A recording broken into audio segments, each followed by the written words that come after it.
존경하는 헌법재판소장님과 헌법재판관들에게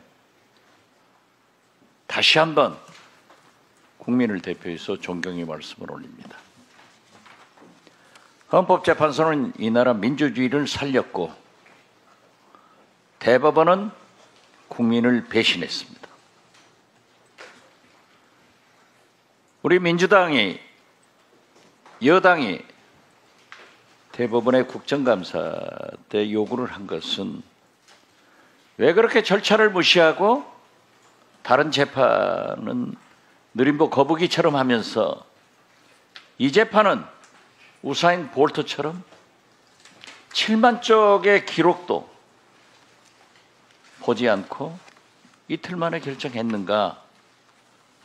그리고 이러한 절차가 어떻게 됐는가? 로그인을 보자고 한 것이지 기록 내용을 보자고 한 것은 아니다 하는 정도를 사무처장께서는 인지하십니까? 네, 신문기사를 통해서 봤습니다. 예. 누가 법사위 국정감사장에서 소란을 피웁니까? 누가 이 원장의 의사진행을 방해합니까? 이것을 우리 국민들이 잘 보셔야 됩니다. 오늘만 하더라도 어떠한 소란이 벌어지고 있고 어떻게 자행되고 있는가 보셔야 됩니다. 존경하는 서영교 의원님도 지적을 했고 방금 발언한 의원님도 지적을 했지만은 저는 법조인은 아닙니다. 그렇지만은 헌재는 맞다. 대법원은 틀렸다. 사법 불일치가 계속하고 있습니다. 법원 해석이 틀렸다고 헌재에서 세 차례 법원 판결을 취소한 게 있죠? 네, 그렇습니다. 서영교 의원이 지적했지 않습니까? 그런 분들의 인권은 누가 보장합니까? 민주주의는 인권을 보호하기 위해서 있는 거예요. 헌법재판소는 국민의 인권을 보호하는 최후의 보루기관입니다. 자, 재판소는 이미 우리나라에 실시되고 있는 것 아니에요? 예, 부분적으로는 그렇다고 볼 수 좀 있습니다. 크게 말씀해 보세요. 예, 부분적으로는 그렇다고 볼 수 있습니다. 부분적으로 실시되고 있지 않아요? 네, 그렇습니다. 이러한 것을 사심제를 한다 하고 비난을 하고 있습니다.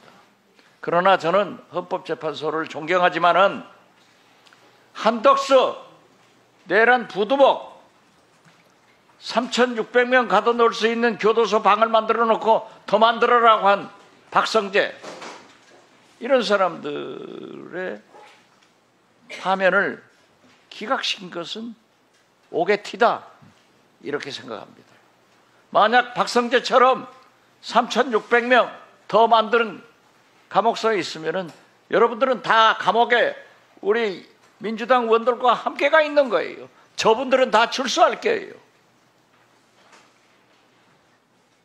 이러한 재판을 아무리 헌법재판소라고 하더라도 좀 철저히 심리를 했어야지 한덕수가 어떻게 하고 있는가 이게 나오지 않습니까? 저는 헌법재판소 청문위원장을 하면서 비록 국민의힘이 추천을 했지만 조한창 헌법재판관 청문회를 해보고 저분은 자격이 있다 이렇게 생각했습니다.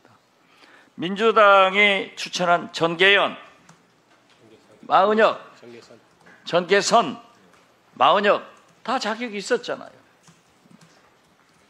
그런데 한덕수 대행이 저와 만나서 협상을 할 때 죽어도 헌법재판관 3명을 임명하지 못하겠다. 그리고 그로부터 인계를 받은 최상목 대행은 전임자로부터 2사람만 추천하라고 하고 1사람은 하지 말아가더라. 차질이 있었던 거예요. 그러나 보수 진보 가릴 것 없이 만장일치로 윤석열을 파면해준 헌법재판소를 우리는 존경한다. 이런 말씀을 드립니다. 앞으로도 이러한 문제에 대해서 보다 헌법재판소가 민주주의를 지키는데 앞장서 주실 것을 간곡히 부탁드립니다. 감사합니다. 네, 알겠습니다. 감사합니다. 네, 수고하셨습니다. 네, 김용민 의원님 질의해 주십시오. 네, 남양주병 김용민입니다. 지난 윤석열 탄핵 국면에서 이곳 헌법재판소는 내란 세력들에게 포위됐었습니다. 매일 시위하고 재판관들 그리고 여기 연구관들 그리고 근무하시는 직원분들이 출근하는 것도 제대로 마음 놓고 하지 못하도록 그렇게 포위됐었는데 그런 상태에서도 헌법재판소는 국민 주권에 순응했습니다. 반면에 그런 상황이 벌어지지 않았던 대법원은 국민 주권에 맞서고 있습니다. 그래서 저는 국민의 대표로서 저 역시 국민 주권에 순응했던 그리고 민주주의를 지켜냈던 헌법재판소에 감사 인사를 드립니다. 자, 그럼에도 불구하고 또 지적할 건 지적해야 될 것 같습니다. 화면부터 보시죠. 우리 사무처장님, 현재 180일 이상 장기 미제 사건으로 분류되어 있는 사건들이 보시는 것처럼 저렇게 많습니다. 왼쪽은 2024년이고 오른쪽은 이제 올해 기준인데요. 특히 2년 이상 장기 미제가 작년에는 400건이 넘었고 올해는 또 393건인데 올해 연말까지 가면 이게 더 늘어날 것 같습니다. 이렇게 장기 미제 사건이 헌법소원을 기준으로 헌법소원 같은 경우에 그러면 장기 미제가 지금 연간 1,300건 이상 그리고 전체 장기 미제 사건은 한 1,400건 정도씩 이렇게 되는 것 같습니다. 예, 이렇게 늦어짐으로 인해서 국민들은 여러 가지 피해를 볼 수 있습니다. 특히나 보니까 올해를 기준으로 5년에서 6년이 경과된 사건들이 꽤 있는 것 같습니다. 예를 들어서 지난 2020년 10월에 제기한 헌법소원이 아직도 결정나지 않고 있는 게 있는데 수도법 및 상수원 관리규칙에서 규제하고 있는 건축물의 설치, 영업허가 제한 등의 규정이 헌법에 보장된 평등권과 직업선택의 자유, 재산권, 지방자치권 침해 등을 한다는 이유로 헌법소원이 제기된 사건이 있습니다.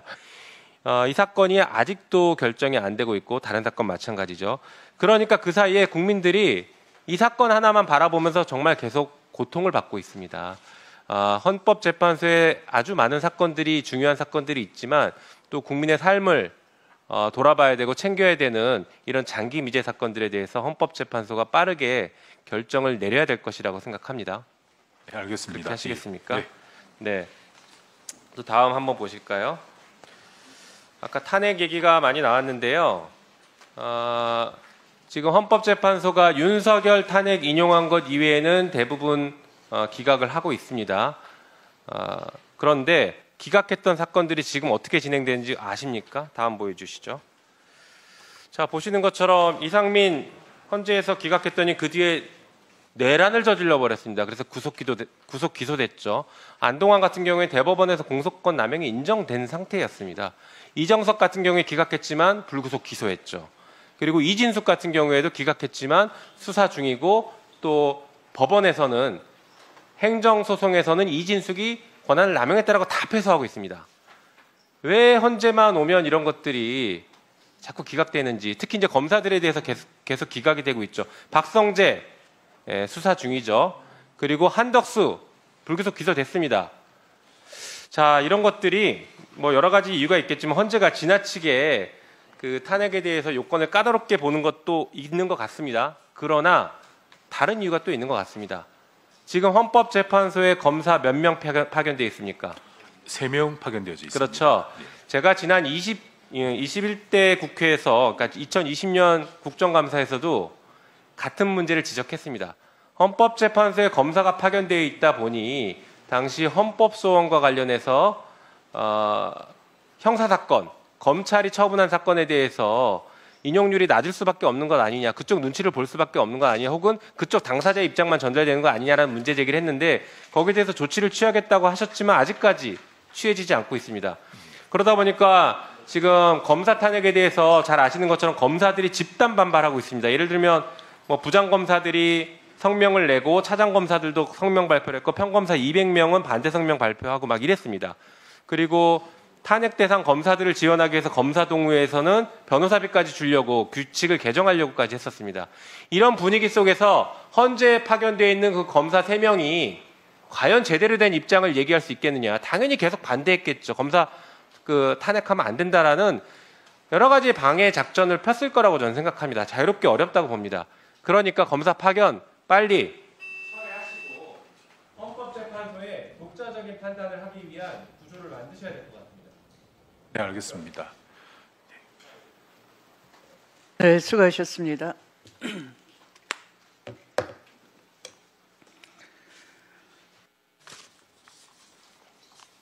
네, 이제 주질의를 법사위원님들이 저를 빼고는 5분 주질의를 마쳤습니다. 보충 질의에 들어가기 전에 위원으로서 제가 질문을 드리도록 하겠습니다.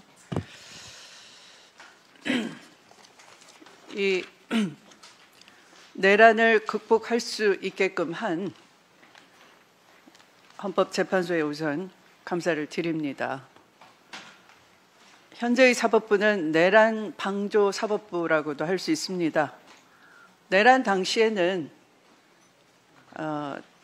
사법부는 계엄이 합법적이라 생각하고 대법원에서도 계엄에 따른 후속 조치를 취하기 위해서 회의를 한 것으로 보입니다. 일단 계엄 직후에 모여서 회의를 했다. 왜 했느냐 했더니 합법적일 걸 전제하고 모였다라고 얘기를 했습니다. 지금 사법부는 내란범을 석방을 했고 또 내란범에 대해서 속속 영장 기각을 하고 있습니다. 그래서 내란 사법이라고 할 수밖에 없는 것이죠. 그런 점에서 우리 헌법재판소가 사법부와는 확연히 구분이 되고 국민 기본권을 적극적으로 구현하기 위해서 헌법재판소를 통해서 국민 기본권을 침해하는 판결에 대해서는 헌법재판소가 견제할 수 있어야 된다라는 생각을 저도 하게 됩니다. 그러나 유감스러운 것도 있습니다. 내란 공범 한덕수 권한대행에 대해서는 국회가 탄핵 소추를 했지만 탄핵 기각 결정을 했습니다. 다시 제자리로 돌아온 한덕수 권한대행은 내란 극복에 대해서 찬물을 끼얹고 회방을 놓은 셈입니다. 그런데 헌법재판소 당시의 결정문을 보면 한덕수 피소추자에 대해서는 계엄 당시에 적극적인 행위가 없었다라고 결론을 내렸습니다. 그런데 헌법재판소를 속인 것이죠. 국민을 속인 것입니다. 특검이 수사한 바에 의하면 국무회의에 소집 절차나 또는 심의에 하자가 있었다는 것을 국무총리 한덕수는 인지하고 있었고 그것을 추후에 보완하기 위해서 마치 제대로 소집되고 제대로 국무회의 심의가 이루어진 것처럼 꾸미기 위해서 증거를 조작한 것도 드러났습니다. 그리고 몰래 숨어서 이상민 행안부 장관과 계엄 문건을 사사치 보면서 고개를 끄덕이고 동조하는 그런 화면도 전 국민이 뉴스를 통해서 알게 됐습니다. 아마도 헌법재판소가 탄핵 심판을 통해서 윤석열 내란 수계에 대해서 파면 선고를 내리지 않았더라면 한덕수 권한대행의 그런 계엄 동조 행위마저도 역사 속에 영원히 파묻혔을 것입니다. 다행히 헌법재판소가 그런 결정을 내려줬기 때문에 수사를 통해서 내란 공범에 대해서 재판할 여지도 우리가 가지게 된 것이죠. 국민이 가지게 된 것이죠. 그런 점에서 헌법재판소의 한덕수 권한대행 피소추자에 대한 탄핵 기각 결정은 대단히 유감스럽습니다. 진실의 근처에 가지도 못했습니다. 국회가 검사가 권한을 남용하거나 반인권적인 수사, 압박 수사, 강압 수사, 회유 수사를 하고 없는 죄를 만들어내고 기소하고 한 것에 대해서 탄핵 소추를 하더라도 현재의 제도상으로는 탄핵 기각을 하게 되는 것입니다. 그래서 아까 우리 헌법재판연구원에서도 여러 보고 자료를 지금 생산하고 계시던데요. 어떻게 하면 헌법재판소가 국민기본권 구현을 실질적으로 하기 위해서, 보장하기 위해서 이 국회가 특히 탄핵 소추한 공직자에 대해서 진실에 기반한 결론을 내릴 수 있도록 제도 보완을 해 주시기를 바랍니다. 연구를 해 주시길 바랍니다. 수사 기록을 어떻게 증거할 것인지, 또 현행 헌법 테두리 안에서는 검사가 영장을 전담하게 돼 있어요. 그러면 이 검사가 압수수색을 거부하는 경우에 국민 기본권을 보장하기 위해서는 어떻게 서류를 열람하고 또 디지털 문서들을 이 열람해서 재판 자료로 활용할 방법이 없겠는지, 그런 것들을 헌법적 관점에서 제도 보완 연구를 해 주시기를 바랍니다. 그렇지 않다면 국회는 탄핵 소추를 하고 진실의 건차도 가지도 못하게 그냥 증거가 없다는 이유로 탄핵 기각을 하게 되는데, 그러면 마치 면죄부를 받은 그들은 다시 원직 복귀를 해서 계속 불법과 비리를 저지르게 되는 것이죠. 그것이 결국 탄핵까지, 내란까지 가게 된 거나 마찬가지입니다. 진작에 불법과 반칙을 저지른, 직권남용을 한 그런 검사들을 바로잡을 장치가 있었더라면 국회가 탄핵을 할 수 있고 그 탄핵이 헌법재판소에 쉽게 용인이 될 수 있었다면 내란도 예방될 수 있었을 것입니다. 그런 검사들을 막아내지 못했습니다. 판사 탄핵한다 그러면 기급을 합니다. 그러나 해외 여러 나라들은 법을 가지고 국민을 억압하면서 기본권을 침해하는 지위에 있는 사람들이 판검사들 아닙니까? 판검사들에 대한 탄핵은 쉽게 용인이 되는 것입니다. 우리만 유독 어렵습니다. 그래서 국민 기본권을 쉽게 확보할 수 있도록 진실에 기반한 헌법재판소의 결정이 날 수 있도록 제도 보완을 연구해 주실 것을 당부드립니다. 그렇게 하실 수 있겠습니까? 네, 그렇게 하도록 하겠습니다. 무겁게 받아들이겠습니다. 네, 그러면 이상으로 주 질의를 다 마치고 위원님 여러분께 양해 말씀을 드리겠습니다. 오후 3시에는 군사재판을 대상으로 해서 국회로 이동해서 국정감사를 실시하게 되어 있습니다. 그런 관계로 이 중식 장소는 이 근처에서 하게 됩니다. 조금 이따 고지하겠습니다. 중식 장소에서의 이동 시간은 2시 20분에는 이동을 해야 되는 것이고요. 그런다면은 지금 12시 40분 정도까지는 여기 헌법재판소를 대상으로 한 감사 활동을 마쳐야지만 시간 배정상 가능하다라는 말씀을 드립니다.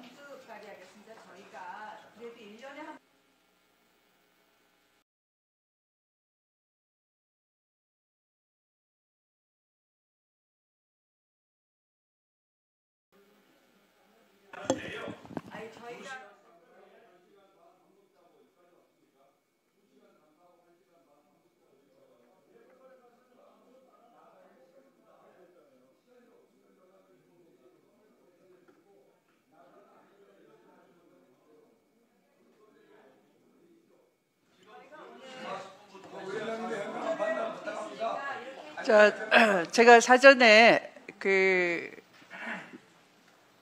교섭단체 민주당에 대해서는 이 추가 보충 질의하실 위원님들의 양해를 좀 구했습니다. 그래서 서영교 위원님과 이성윤 위원님, 비교섭단체는 최혁진 위원님이 질의하시겠다고 합니다. 그렇게 받아들이겠습니다. 그리고 국민의힘 쪽에서는 미리 5분은 다 드릴 수가 없습니다. 지금 12시 40분에 마쳐야 되기 때문에 지금 말씀드렸습니다. 네.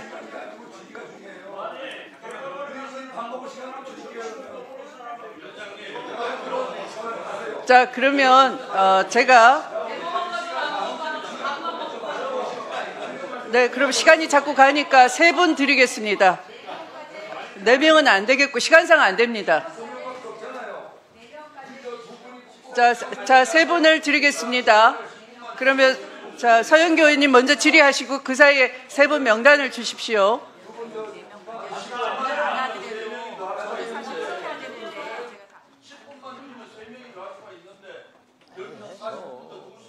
자, 서영교 의원님 마이크 시작해 주시기 바랍니다. 질문하십시오. 네.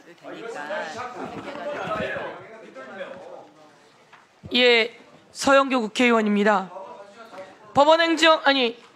헌법재판소 사무처장님께 질의합니다. 모든 사안은 저희 상임위가 의결을 합니다. 협의하고 최대한 협의하면 좋고 협의가 안 될 때는 다수결이라고 하는 것으로 하는 것이죠? 그렇습니다. 예, 그게 민주주의죠? 네. 최대한 협조해야 합니다. 그런데 비상계엄까지 터뜨린 윤석열과 같은 유에서 모든 걸 방해하고 있다면 저희는 끝내 안 되면 다수결로 하는 겁니다. 맞습니까? 네. 예, 한덕수하고 이상민 탄핵했습니다. 얼마나 급했으면 저희들이 탄핵했겠습니까? 그런데 헌법재판소에서는 한덕수도 기각하고 이상민도 기각했습니다. 그렇습니까? 네, 그렇습니다. 이번에 법원에 비상계엄이 발표되던 그날 그 전에 누구의 얼굴입니까? 이상민 얼굴이고 누구의 뒷모습입니까? 한덕수의 뒷모습입니다. 이상민은 구속됐습니다. 한덕수는 지금 법원이 영장을 기각했지만 그 영장을 기각한 판사에 대한 문제를 제기하고 있는 상황입니다. 저렇게 모든 문건을 보고 다음 장면 있습니까? 그리고 저기에는 이상민, 한덕수, 박성재가 나옵니다. 없습니까? 한덕수, 이상민, 박성재 모두 다 헌법재판소에서 기각했어요. 이 사람들 CCTV 영상 보셨죠? 저희가 특검법을 개정했어요. 모든 재판은 헌법에 어떻게 돼 있습니까? 공개가 원칙입니까? 비공개가 원칙입니까? 공개가 원칙입니다. 모든 재판은 헌법에 공개가 원칙입니다. 그런데 지기현이라고 하는 판사가 공개를 하지 않습니다. 그래서 저희가 다시 특검법을 개정해서 공개하게 했고 중계하게 했습니다. 중계해서 저 CCTV가 만천하에 드러나게 된 겁니다. 자, 불법 비상계엄을 같이 특별하게 종사하고 있는 이상민, 한덕수, 박성재 모두 다 공범 아닙니까? 그렇죠? 모두 다 공범입니다. 박성재는 구치소에다 지시를 합니다. 구치소 3,600개를 비워두라고. 서영교는 이런 사람들 잡아가면 거기다 수용하겠다고. 이런 자를 탄핵을 기각한 거예요. 저희들이 그것을 알고 다 탄핵을 요구한 겁니다. 이제 탄핵을 해서 보내면 좀 더 철저히 살펴줄 것을 요청드리는데 말씀해 보십시오. 네, 의원님 말씀 충분히 사건이 들어오면 재판부에 전달하도록 하겠습니다. 탄핵을 해서 국회가 보냈어요. 그런데 여러분은 증거가 약하다면 다 기각하면 되시겠습니까? 아니면 최대한 증거를 확보하셔야 됩니까? 예. 최대한 증거를 확보하셔야 됩니까? 아니면 증거가 없다고 그냥 보내버리셔야 됩니까? 네, 가능한 범위 내에서 최대한 증거를 확보해야 할 겁니다. 맞습니다. 저기 간사님, CCTV는 일찌감치 있었던 거다라고 하는 말씀을 드리겠습니다. 네, 알겠습니다. 감사합니다. 네, 수고하셨습니다. 다음은 이성윤 의원님 질의해 주십시오.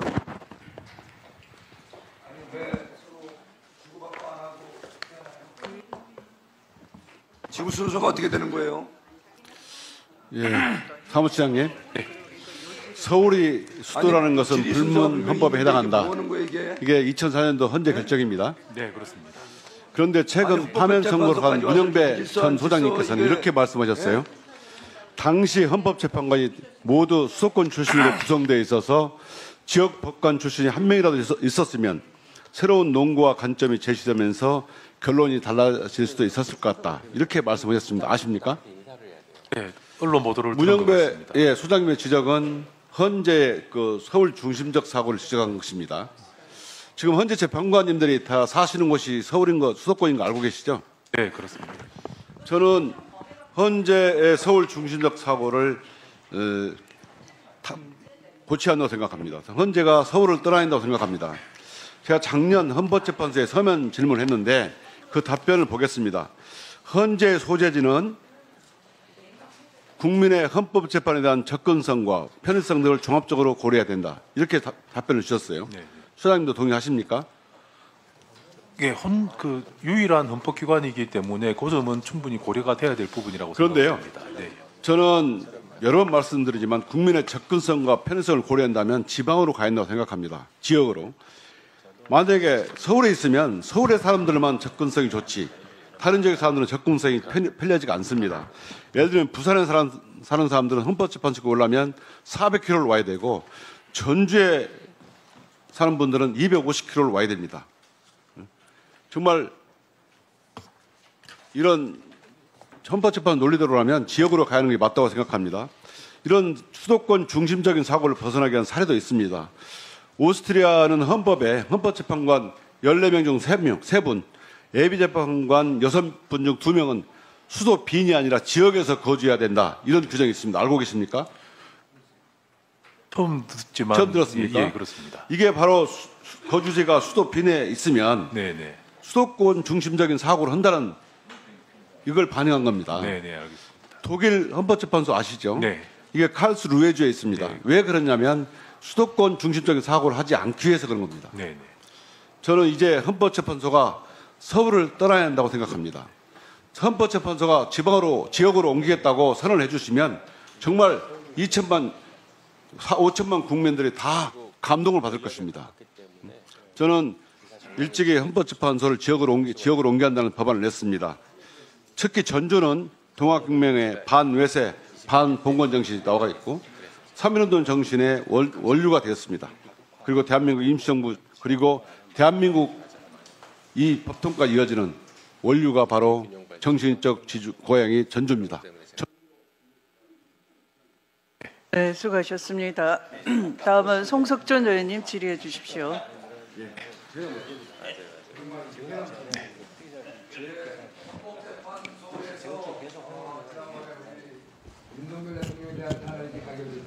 네, 그렇습니다. 네, 다시 한번 비상계엄은 분명히 잘못된 겁니다. 바로 이곳 헌법재판소에서 윤석열 대통령에 대한 탄핵 가결이 됐습니다. 저는 개인적으로 탄핵 가결에 반대했습니다. 물론 비상계엄은 잘못됐지만 비상계엄 되기 전에 얼마나 많은 그 의원적 행위들이 많았습니까? 특히 국회에서 법사위에서 무고한 분들이 수많은 분들이 탄핵 의결되고 그것이 또 탄핵 소추되고 이것이 결국은 기각되고 가장 좀 심각했던 사태를 감사원장 탄핵 기각됐죠? 네, 그렇습니다. 그리고 또 검사 고위검사 3명 동시 이런 끔찍한 일들이 우리 국회에서 벌어졌어요. 이런 헌법 파괴적 행위 아닙니까? 자, 그래서 저는 이번에 윤석열 대통령에 대한 탄핵 문제에 대해서는 상당히 유감입니다. 그리고 오늘 우리 동료 의원들께서 우리 당을 내란 정당이라고 얘기하면서 해산 운운을 합니다. 이게 말이 된다고 생각합니까? 자, 내란이라는 용어 아세요? 국토를 참전하거나 이게 국헌을 물러나기 위한 행위 아닙니까? 폭동 네. 아닙니까? 네. 그게 폭동입니까? 그게 국토참전이고 국헌문란이에요? 자, 분명히 저는 비상계엄은 잘못했다고 보지만 바로 내란이라는 것과 비상계엄은 근본적으로 다른 겁니다. 자, 내란 바로 그 당시에 비상계엄 터졌을 때 어땠습니까? 그 당시 우리 국민의힘 당대표와 일부 의원들이 주도적으로 국회로 가서 비상계엄 해제에 앞장섰습니다. 그리고 대통령은 거기에 대해서 무력 행사를 자제하고 바로 모든 것이 정상화됐습니다. 그것이 그 당시에 민주당 대표는 어땠습니까? 무서워서 숲속에 숨어 있었다고 그랬어요. 자, 이런 민주당이 어떻게 감히 비상계엄을 해제하는 데 앞장선 우리 국민의힘을 보고 내란 정당이라는 말을 씁니까? 내란 중독이요. 내란병에 걸리신 겁니다. 여러분들은 착각입니다. 내란의 정의를 제대로 모르는 것이고 내란을 여러분들은 이용해서 이렇게 무참히 대한민국의 헌정 질서를 파괴하고 있습니다. 지금 추구하는 검찰개혁, 사법개혁 다 의원적인 거 아닙니까? 어떻게 공소청을 개헌 없이 만들어서 또 국수위를 또 만들어서 의원적 기관을 만든다는 겁니까? 사법개혁한다고 대법관 숫자 늘리고 특별재판을 만들고 어떻게 이런 반헌법적 행위를 일삼으면서 여러분들이 바로 벌이는 이런 것이야말로 헌법 문란 행위입니다. 다시 말해서 정당 해선 요건을 여러분들은 차곡차곡 쌓아가는 겁니다. 대통령이 탄핵은 됐지만 바로 네, 발언 정리해 주시기 바랍니다. 아직 판결하지 않은 상황을 갖고서 상대당을 내란 정당으로 판정을 하고 무슨 뭐 송석준 의원님 발언 정리해 주시기 바랍니다. 대한민국의 국민의 주권 발언 시간이 종료되었습니다. 발언 정리해 주시기 바랍니다. 권력을 이렇게 대행하고 있는 헌법재판소의 오늘 국감장입니다. 여러분들 앞으로 제발 내란 중독 중세, 내란병 중세 그런 발언 자제해 주십시오. 앞으로 또 내란이라는 말을 쓰시면 저는 여러분들에게 중독중 환자들이라고 저는 또 강변하겠습니다. 제발 송석준 의원님 발언 시간이 종료되었습니다. 발언 끝내주세요. 네, 다음 질의 순서는 신동욱 의원입니다. 시작해 주십시오. 3분입니다. 정말 분노스럽습니다. 지금 헌법재판소가 어떤 곳입니까? 얼마 전 대통령 탄핵을 심판했던 곳입니다. 그런데 저희가 오늘 한나절 국정감사를 하러 와서 지금 10시부터 2시간 반 했는데 1시간 40분부터 점심 식사를 해야 된다고 12시 40분에 국정감사를 마쳐야 된다고 합니다. 정말 우리 법사위 부끄럽습니다. 정말 여러 가지 방식으로 야당 의원 입틀막 하더니 대법원은 있지도 않은 일정 하루 더 추가해서 투어하시더니 이틀씩이나 감사하시더니 헌법재판소 2시간 남짓 감사하고 1시간 40분 밥 먹기 위해서 끝내겠다고 합니다.